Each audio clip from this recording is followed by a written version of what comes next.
So we are studying quantization of charge. बेटा quantization में हमने ये देखा कि जो चार्ज होता है, charge is discrete in nature. Charge is discrete in nature मतलब जो नेचर ऑफ चार्ज है वो कंटिन्यूस नहीं है, डिस्क्रीट है. Means every value is not possible. Charge की वही वैल्यूज पॉसिबल है जो इस ई के इंटीग्रल मल्टीपल्स होंगे. तो क्वांटाइजेशन को हमने ऐसे लिखा था, Q equal to plus minus N E. ठीक है, ये नोट करने की जरूरत नहीं, आपने कर लिखा. Now what is today's topic. First thing कि जो क्वांटाइजेशन है, मैं लिख लेता हूं, ये आपका एनसीईआरटी का क्वेश्चन भी है. Quantization is meaningful only in microscopic world and in macroscopic world, macroscopic मैं एक्सप्लेन करूंगा, पहले लिख लेता हूं. in macroscopic world quantization is meaningless and so is ignored. Microscopic world में तो क्वांटाइजेशन मीनिंगफुल है, बट मैक्रोस्कोपिकली हम इस क्वांटाइजेशन को हमेशा इग्नोर कर देते हैं. मैक्रोस्कोपिकली ऐसे बोला जाता है कि क्वांटाइजेशन इज यूजलेस. मैं एक एग्जांपल दे रहा हूं बेटा, कल भी बताया था मैंने आपको, सेम टाइप ऑफ एग्जांपल है. ये एक कॉन्टिन्यूस लाइन है ना, ये एक डिस्क्रीट लाइन है, ये भी एक डिस्क्रीट लाइन है.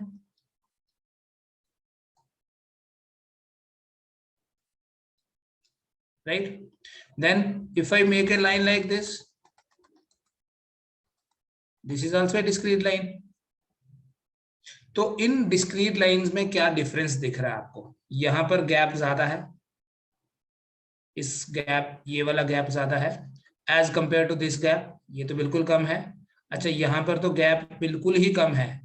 इट कैन बी लाइक एक, थोड़ा सा अगर मैग्नीफाई करके बताऊं, दूसरा पॉइंट यहां है. इन दोनों के बीच में जो गैप है, this gap is very small.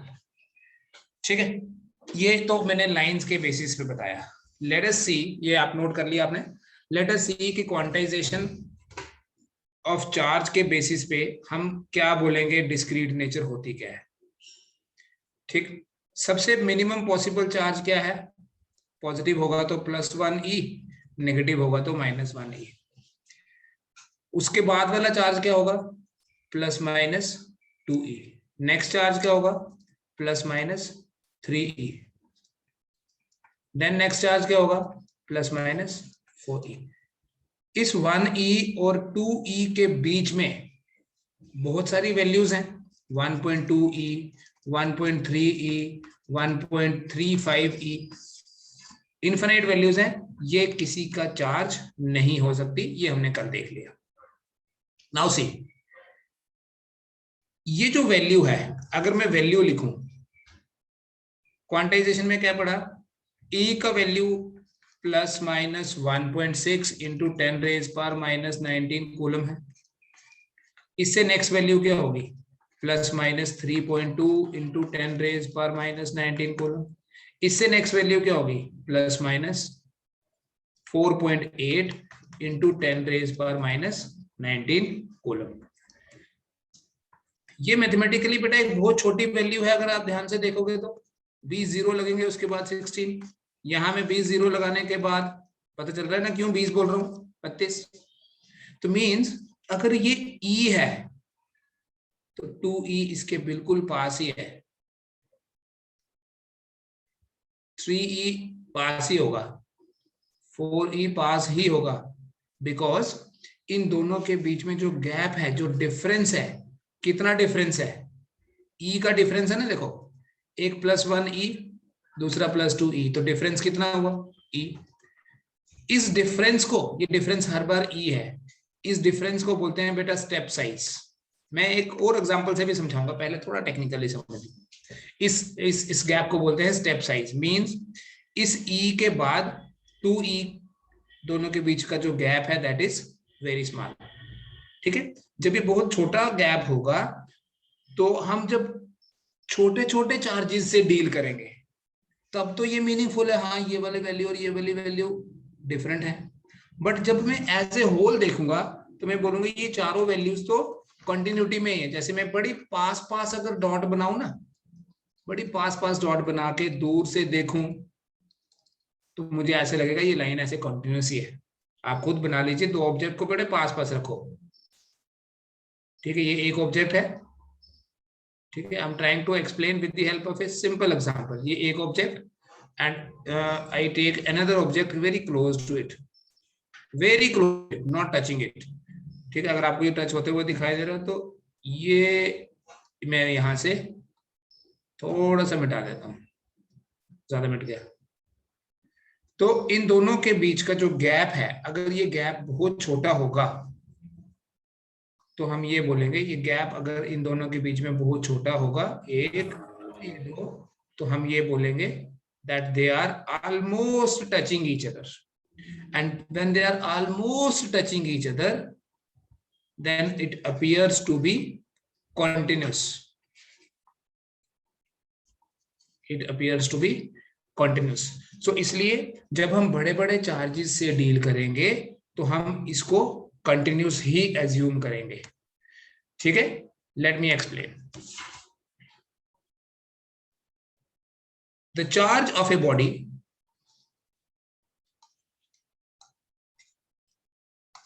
is always in the form of integral multiples of fundamental charge. Body का चार्ज हमेशा इंटीग्रल मल्टीपल होता है फंडामेंटल चार्ज के, and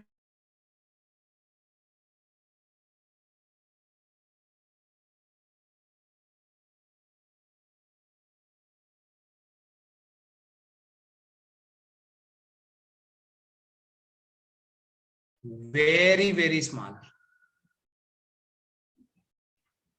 This step size E, the step size E is very, ये वाला point समझ में आया कि स्टेप साइज E जो है वो बहुत छोटा क्यों है। देखो इसके बाद कौन सा चार्ज है, इसके बाद तो स्टेप साइज हो गया, ये स्टेप साइज हो गया E। तो ये बहुत छोटा क्यों है, क्योंकि ये वैल्यू बहुत छोटी है। ठीक है, step size E is very small because of this small value of the charge of electron. ठीक है, इसलिए जब हम बड़े चार्जेस से डील करेंगे, therefore while dealing with large charges मतलब मैक्रोस्कोपिक, लार्ज चार्जेस का जो स्टडी होता है that comes under macroscopic physics या macroscopic world. While dealing with large charges, quantization is ignored.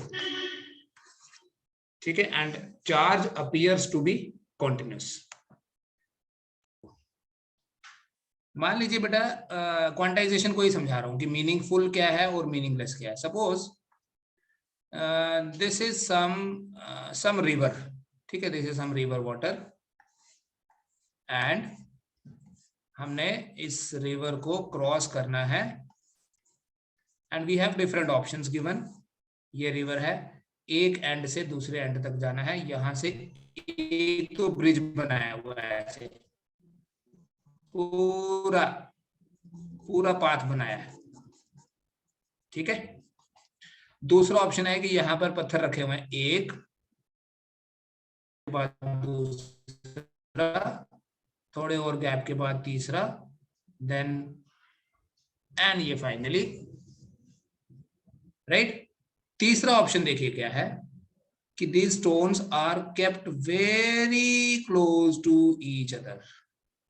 इतने पास हैं ये कि ऐसे लगेगा जैसे पूरा ब्रिज ही है, मतलब कोई गैप नहीं है। समझ में आ रही है? ये वाली एग्जांपल देखिए, ये देखो, ठीक है। देखिए, if somebody wants to travel along this bridge, तो सीधे चला जाएगा ऐसे, विदाउट एनी थिंकिंग। वो यहां से गया, उसको एक कॉन्टिन्यूस पाथ मिला, right. Now the second person जो इन स्टोन्स के ऊपर से होके जाएगा, सो पहले वो यहां पहुंचेगा। क्या वो आंख बंद करके चला जाए? मतलब क्या ये पाथ कंटिन्यूस है? नहीं, he will have to jump here again, यहां से जंप। तो ये है डिस्क्रीट, ये है नॉन कंटिन्यूस, ठीक है। This is non continuous. लेकिन ये जो तीसरा वाला केस है, ये भी नॉन कंटिन्यूस है, सामने दिख रहा है, अलग अलग स्टोन्स हैं। लेकिन if somebody is here and उसने यहां से आगे जाना है, तो कुछ करने की जरूरत नहीं है, एटलीस्ट जंप लगाने की जरूरत नहीं है। he'll go, he'll move continuously, बिल्कुल वैसे जैसे वो इस पुल के ऊपर चला। मतलब ये है तो डिस्क्रीट, बट है तो नॉन कंटिन्यूस, बट हम इसकी नॉन कंटिन्यूटी जो है उसको इग्नोर कर सकते हैं, बिकॉज ये साइज जो है, ये स्टेप साइज जो है, ये बहुत ही छोटा है। So it appears continuous. It is discrete, but it appears continuous because the step size is very small. Step size बोल रहा था मैं. Step size is very small. अब ये तो हमने जंप किया। अब सपोज करो there is a small insect, कोई चींटी है, उसने जाना था, यहां से जाना था, तो वो कंटिन्यूटी में चले जाती। यहां से हो सकता है वो यहां जा ही नहीं पाती, यहां से भी चली जाएगी, ठीक है। लेकिन अगर वो चींटी बिल्कुल ही छोटी है तो वो यहां से यहां भी नहीं जा पाएगी। तो बिल्कुल ही छोटी मतलब माइक्रोस्कोपिक, और बड़ी मतलब मैक्रोस्कोपिक, ठीक है। तो कोई बड़ा ऑब्जेक्ट जो है इस पाथ के अलोंग चला जाएगा, इसको कंटिन्यूस ट्रीट करके। लेकिन अगर कोई छोटा ऑब्जेक्ट होगा तो उसके लिए ये पाथ कंटिन्यूस नहीं होगा, ठीक है। इसका मतलब when we deal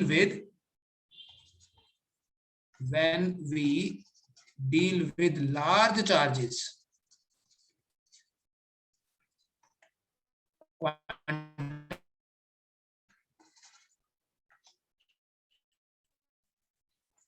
क्वांटाइजेशन को हम इग्नोर कर सकते हैं, ठीक है। एंड यही जो स्टडी है, यही जो लार्ज चार्जेस का स्टडी है, इसको मैक्रोस्कोपिक वर्ल्ड बोलते हैं, ठीक है। एंड इग्नोर का मतलब it becomes meaningless. And when we deal with small charges का स्टडी जो है, that comes under microscopic world, और उसमें जो क्वांटाइजेशन है इज मीनिंगफुल। सो अगर आपको आंसर लिखना है कि why quantization is ignored, because the step size E is very very small। देखो ना, जब हम बोले 1 कूलम, 2 कूलम, 3 कूलम, तब ये तो बहुत छोटी वैल्यू है, तब इसको हम कंटिन्यूस ही एज्यूम करेंगे, कंटिन्यूस ही मानेंगे, ठीक है। ये है बेटा क्वांटाइजेशन का picture. Quantization is considered only when we deal with small charges, and therefore it is meaningful only in the microscopic world. It becomes meaningless जब हम large charges से deal करते हैं। Calculate the number of electrons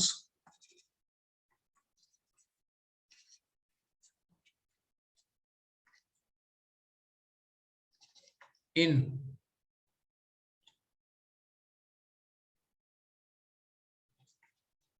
100 gram of water. 100 ग्राम पानी में कितने electrons होते हैं? दिखाई दे रही है ना स्क्रीन आपको?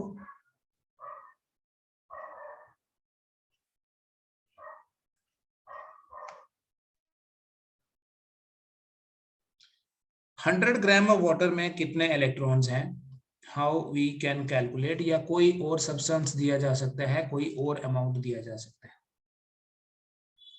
ठीक है, it is again NCERT based question, you can find the question in your textbook. One molecule, देखिए water means H2O, this is one molecule of water. इस एक मॉलिक्यूल के पास कितने इलेक्ट्रॉन्स हैं, पहले तो ये देख लेते हैं। Number of electrons, how we are going to solve, पहले हम कैलकुलेट करेंगे number of electrons in one molecule of water. एक molecule of water means 2 hydrogen atoms और 1 ऑक्सीजन एटम। बेटा हाइड्रोजन के पास 1 इलेक्ट्रॉन है, ऑक्सीजन के पास 8 इलेक्ट्रॉन्स हैं। So one molecule of water will have, therefore one molecule of water has 10 electrons. इसमें कोई doubt तो नहीं है ना। Water is made up of 2 hydrogen atoms and 1 oxygen atom. जो एटॉमिक नंबर होता है बेटा, किसी भी एलिमेंट का जो एटॉमिक नंबर होता है, उतने ही प्रोटॉन्स और उतने ही इलेक्ट्रॉन्स होते हैं। जैसे ऑक्सीजन का एटॉमिक नंबर 8 है, इसका मतलब ऑक्सीजन एटम के पास 8 इलेक्ट्रॉन्स हैं। व्हाट हाइड्रोजन का एटॉमिक नंबर 1 है, सो हाइड्रोजन हैज 1 इलेक्ट्रॉन, लेकिन 2 एटम्स हैं हाइड्रोजन के वाटर मॉलिक्यूल में, सो 2 into 1। So 1 molecule of water कितने इलेक्ट्रॉन्स हैं उसमें, एक मॉलिक्यूल जो है उसमें 10 इलेक्ट्रॉन्स हैं। तो किसी तरीके से अगर हम ये कैलकुलेट कर लें कि 100 ग्राम वाटर में मॉलिक्यूल्स कितने हैं, मान लो 100 ग्राम वाटर में x मॉलिक्यूल्स हैं, तो इलेक्ट्रॉन्स कितने हो गए। अगर एक मॉलिक्यूल के पास 10 हैं तो x के पास कितने होंगे, 10x। कैसे करना देखिए, what is molecular weight of water, chemistry involve है। Molecular weight of water is 18, ठीक है। Therefore number of molecules in 18 gram of water is equal to 6.023 into 10 raised per 23. This is Avogadro's number. अगर कोई और होता, जैसे water की जगह कार्बन होता, तो हम बोलते हैं atomic weight of carbon is 12, so number of atoms in 12 gram of carbon is this. तो नंबर ऑफ एटम्स, यहाँ मॉलिक्यूल्स है, 1 ग्राम में कितने होंगे, 1 ग्राम वाटर विल हैव, अगर 18 ग्राम में इतने हैं तो 1 ग्राम में कितने होंगे, डिवाइडेड बाय 18। एंड हमारे पास अमाउंट दिया है, कितनी क्वांटिटी दी है, 100 ग्राम ऑफ वाटर। तो 100 ग्राम में कैसे कैलकुलेट करेंगे, 100 gram of water will have यही नंबर मल्टीप्लाइड बाय 100। ये आगे हमारे पास number of molecules in 100 gram of water. एक मॉलिक्यूल के पास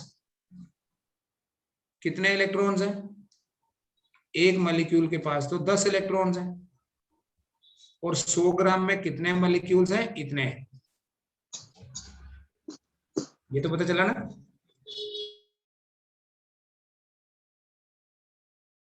सौ ग्राम में अगर मॉलिक्यूल्स इतने हैं, एक मॉलिक्यूल के पास 10 इलेक्ट्रॉन्स हैं, तो टोटल नंबर ऑफ इलेक्ट्रॉन्स कितना होगा, कैलकुलेट कर लीजिए, लास्ट लाइन खुद लिखो। आप इस नंबर को, ये जो नंबर है 6.023 वाला, इस नंबर को क्या लिख सकते हो, फिजिक्स में you can write this number as 6 only. तो जब आप इसको 6 ही लिखोगे,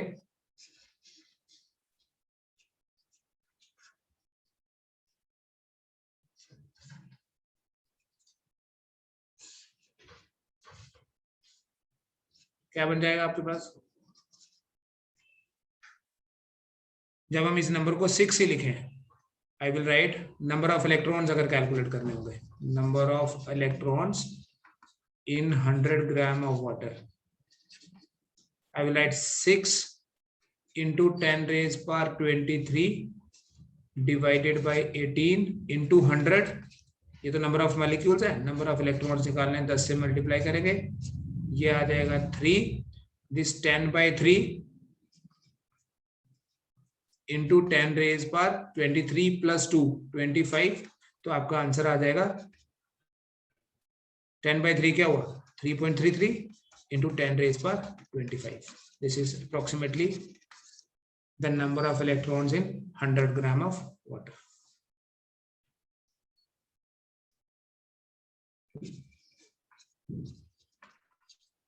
Taking the algebraic sum. Now this is a different word.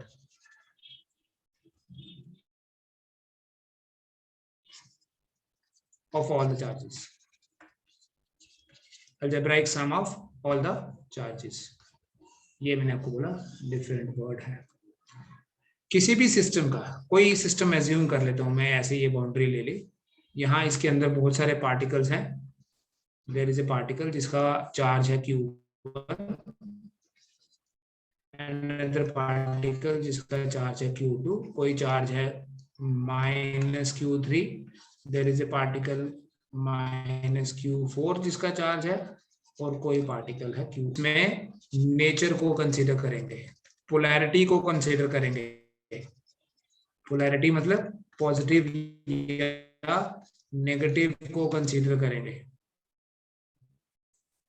तो किसी भी सिस्टम का जो टोटल चार्ज होगा,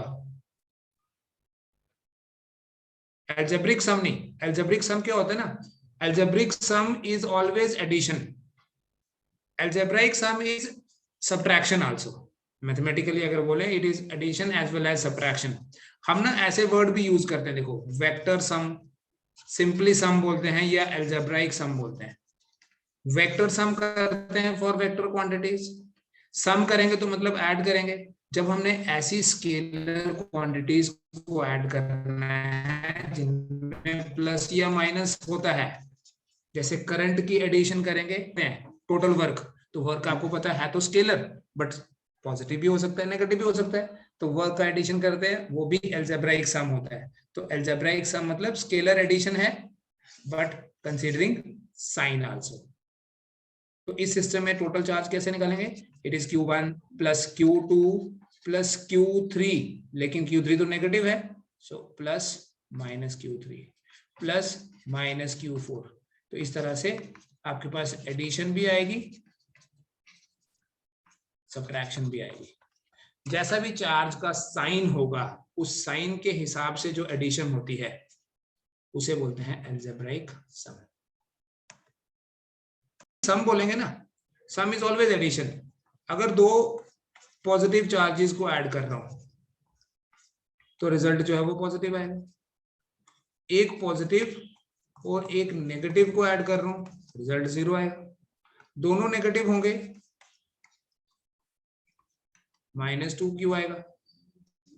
ऐसा वेक्टर्स में होता है ना, कोई वेक्टर में बोलते हैं हम वेक्टर, जैसे डिस्प्लेसमेंट है, कैन बी पॉजिटिव, नेगेटिव और 0. तो क्या ये वेक्टर है? नहीं, चार्ज तो एक स्केलर क्वांटिटी है, बट फिर भी पॉजिटिव हो सकती है, नेगेटिव हो सकती है, 0 भी हो सकती है चार्ज की वैल्यू. कैसे? एल्जेब्राइक सम इसीलिए बोलते हैं. ठीक है, you understand it with the help of another example. Suppose एक ऑब्जेक्ट है हमारे पास, एक पार्टिकल है, एक ऑब्जेक्ट है, कोई भी चीज है हमारे पास, इसका चार्ज है Q. कितना चार्ज है इस ऑब्जेक्ट का? ये एक ऑब्जेक्ट है, एक पार्टिकल है, इसका चार्ज है Q. हमने इसको दो पार्ट्स में डिवाइड किया, कट किया. अगर एक का चार्ज है q, तो दूसरे का कितना होगा? Q - q. सो दैट इन दोनों को जब आप ऐड करो, you come back to this q plus Q - q क्या आ जाएगा? ठीक है, ये है additive nature of charge. The total charge of a system can be obtained by taking the algebraic sum of all the charges present.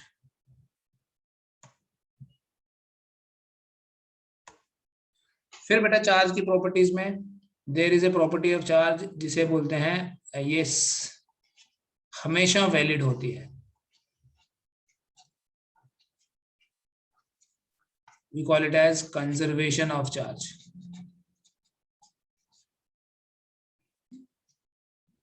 या ऐसे बोलो या ऐसे बोलेंगे, law of conservation of charge. Conservation of charge का ये मतलब है कि किसी भी सिस्टम का जो टोटल चार्ज है, the total charge of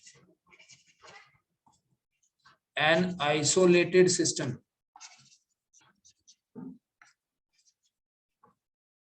always remain conserved।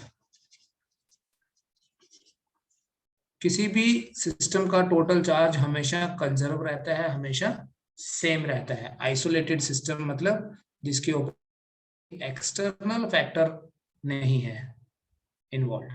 और ये जो है इसे law of conservation of charge भी बोलते हैं।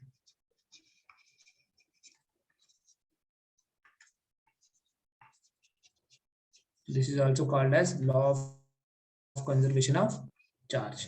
और ये यूनिवर्सल लॉ है, मतलब बहुत सारी एग्जांपल्स की हेल्प से आप जस्टिफाई कर सकते हो। बहुत सारी examples starting from simple chemical reactions, daily life examples, some nuclear reaction, या कोई हाई एंड और प्रोसेस लेंगे, उसमें भी चार्ज कंजर्वेशन हमेशा वैलिड होता है। ठीक है, जैसे एक सिंपल सी केमिकल रिएक्शन लिखता हूं कि Na plus Cl becomes Na plus Cl minus, ऐसे बोलते हैं। अब ये सोडियम जो है ये न्यूट्रल है, मतलब इसका नेट चार्ज 0 है, क्लोरीन का नेट चार्ज 0 है। अब यहाँ सोडियम पॉजिटिव हो गया, क्लोरीन नेगेटिव हो गया, लेकिन इन दोनों का टोटल देखो, सोडियम का है +1e, क्लोरीन का है -1e, तो टोटल तो 0 ही हुआ। अभी पहले भी 0 था, बाद में भी 0 है। या और एग्जांपल है, जैसे आप खुद लिखना इसको, ये ग्लास रॉड है और ये ग्लास रॉड न्यूट्रल है। इस ग्लास रॉड को हमने सिल्क के साथ रब किया, this is some piece of silk, और ये है ग्लास, ये भी न्यूट्रल है, 0 चार्ज, इसका भी चार्ज 0। जब हमने रब किया, रब करने के बाद हमने देखा कि इसमें पॉजिटिव चार्ज आ गया, मान लो इसमें पॉजिटिव चार्ज आ गया +4e, ठीक है। वो इसलिए आया होगा क्योंकि यहाँ इलेक्ट्रॉन गए होंगे 4, तो इस सिल्क क्लॉथ के पास कितना चार्ज होगा, -4e। तो इन दोनों का अब टोटल करो, अभी भी इन दोनों का टोटल जो है वो 0 ही होगा। इसे बोलते हैं law of conservation of charge. में और एग्जांपल्स भी दूंगा आपको भी, बहुत सारे रिएक्शंस हैं, मैं I am taking just one reaction. बेटा एक यूरेनियम का आइसोटोप है, यूरेनियम 92 238। जब इसमें से एक अल्फा पार्टिकल निकलता है, देयर इज अ रिएक्शन जिसको बोलते हैं अल्फा एमिशन। इसमें से एक अल्फा पार्टिकल निकलता है, ये बन जाता है थोरियम, जिसका एटॉमिक नंबर है 90, मास नंबर है 234, और अल्फा पार्टिकल इसमें से एमिट हुआ। ठीक है, मॉडर्न फिजिक्स की रिएक्शन है, अभी रिएक्शन तो नहीं पता चलेगी क्या मतलब है इसका, बट एटलीस्ट हमें ये पता चलेगा कि चार्ज कंजर्वेशन क्या है।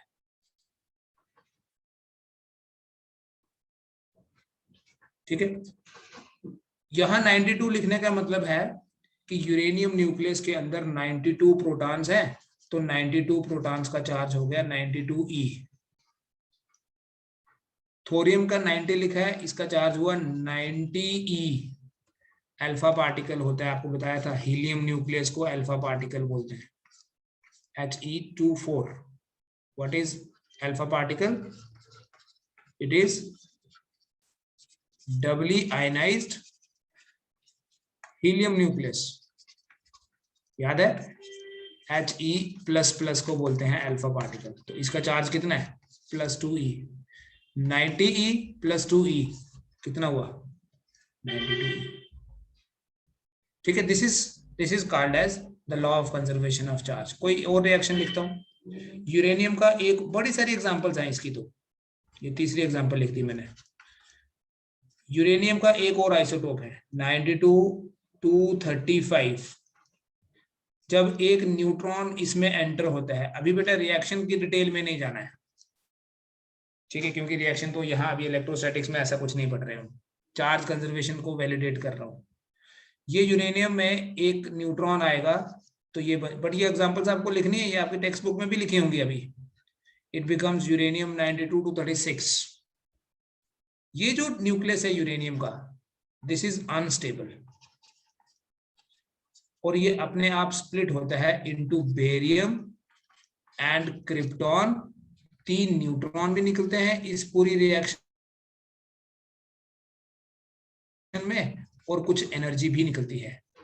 चलो for the time being neutron को भी छोड़ो, एनर्जी को भी छोड़ो, क्योंकि हम चार्ज से डील कर रहे हैं, ये तो न्यूट्रल है, एनर्जी भी न्यूट्रल है और न्यूट्रॉन भी।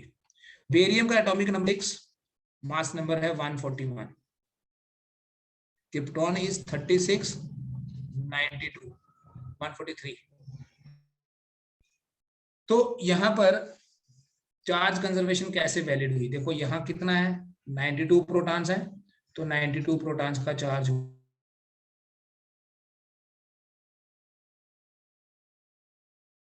हुआ 92E। और अगर आप दूसरे 56E प्लस 36E, ये भी कितना हुआ, 56 प्लस 36 कितना हुआ, ये भी तो 92 ही हुआ। ठीक है, सिर्फ चार्ज नहीं, अगर आप यहां देखोगे ना, मास भी वैलिड होगा, मास कंजर्वेशन भी 143, देन 92 एंड 3 न्यूट्रॉन्स, 3 into 1, 3 तो 5, 141 है, ये पहले ठीक ही लिखा था, 141 है, 5 और 1 6, 9 4 3 236। ठीक है, so this is also a valid reaction जब हम चार्ज कंजर्वेशन या मास कंजर्वेशन की बात करेंगे। मैं इस रिएक्शन को दोबारा लिखता हूं बिकॉज आपको एग्जांपल्स दे के बताना पड़ेगा कि चार्ज कंजर्वेशन कैसे वैलिड है।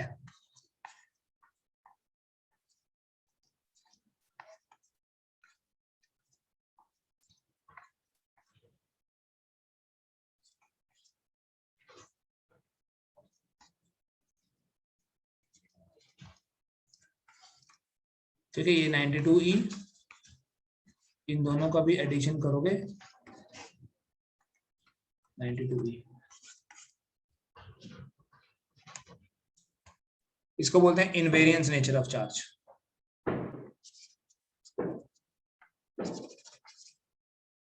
Invariance nature of charge.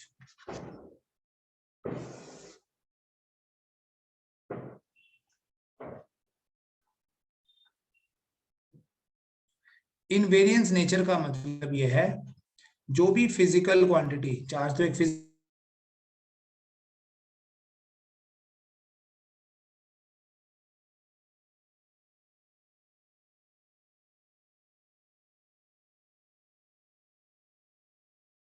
किसी भी पार्टिकल का चार्ज कितना होगा वो इस चीज पे डिपेंड नहीं करता कि वो पार्टिकल रेस्ट पे है या मोशन में है।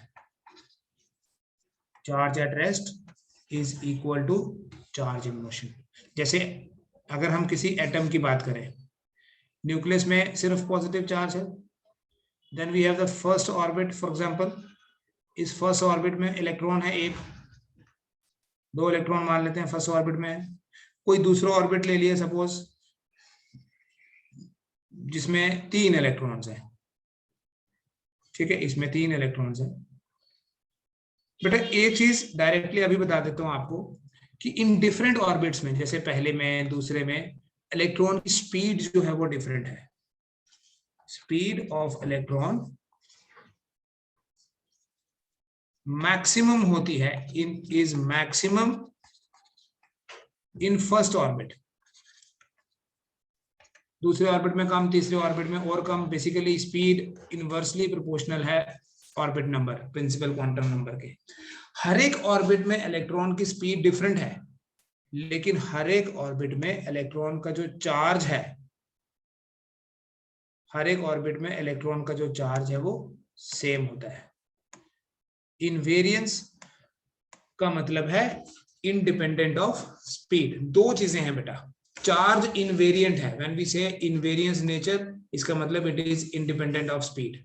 तो कोई ऐसी क्वांटिटी भी होती है कि जो वेरिएंट हो, क्योंकि अगर हम इनवेरिएंट को बोल रहे हैं इंडिपेंडेंट ऑफ स्पीड, तो वेरिएंट क्या हुआ, वेरिएंट हुआ डिपेंडेंट ऑफ स्पीड। तो यहां भी बता देता हूं आपको, जो मास है, mass is a variant physical quantity. Mass जो है वो वेरिएंट होता है, means mass of a an object depends on its speed.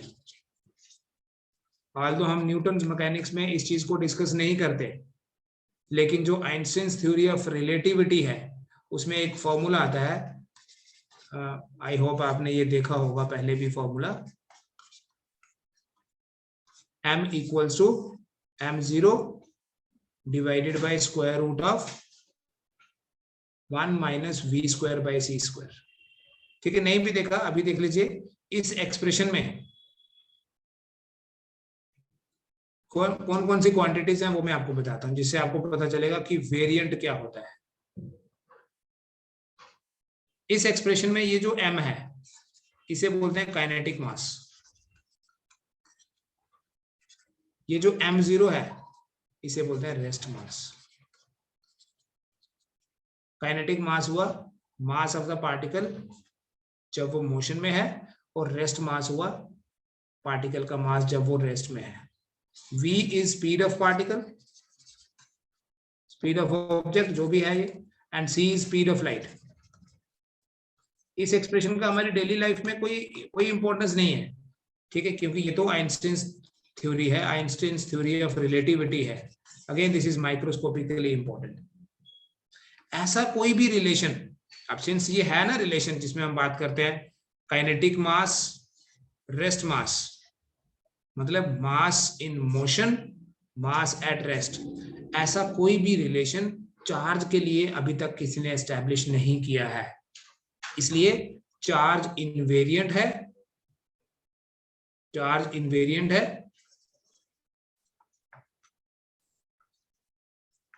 ऐसा बोलने का ये मतलब है कि पार्टिकल का चार्ज कितना होगा वो इस चीज पे डिपेंड नहीं करता कि वो रेस्ट में है कि मोशन में है।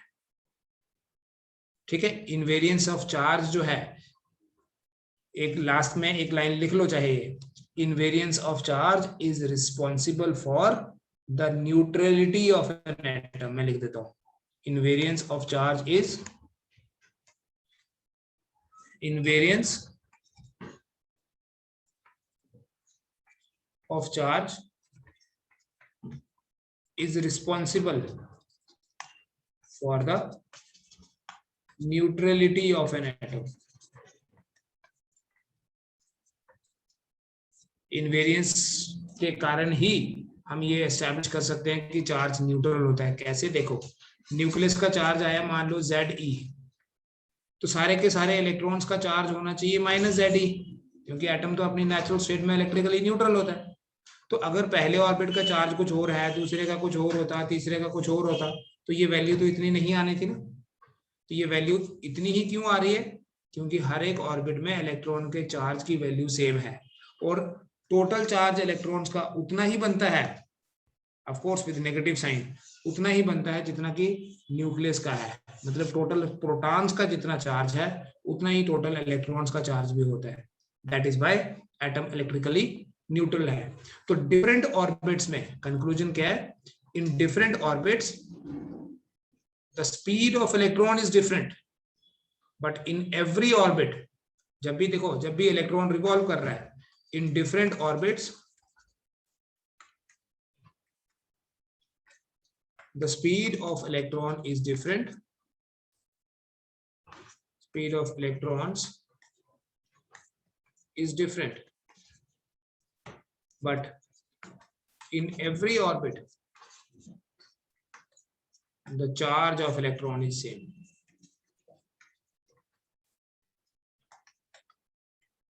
इलेक्ट्रॉन के चार्ज की वैल्यू सेम है, स्पीड डिफरेंट हो सकती है।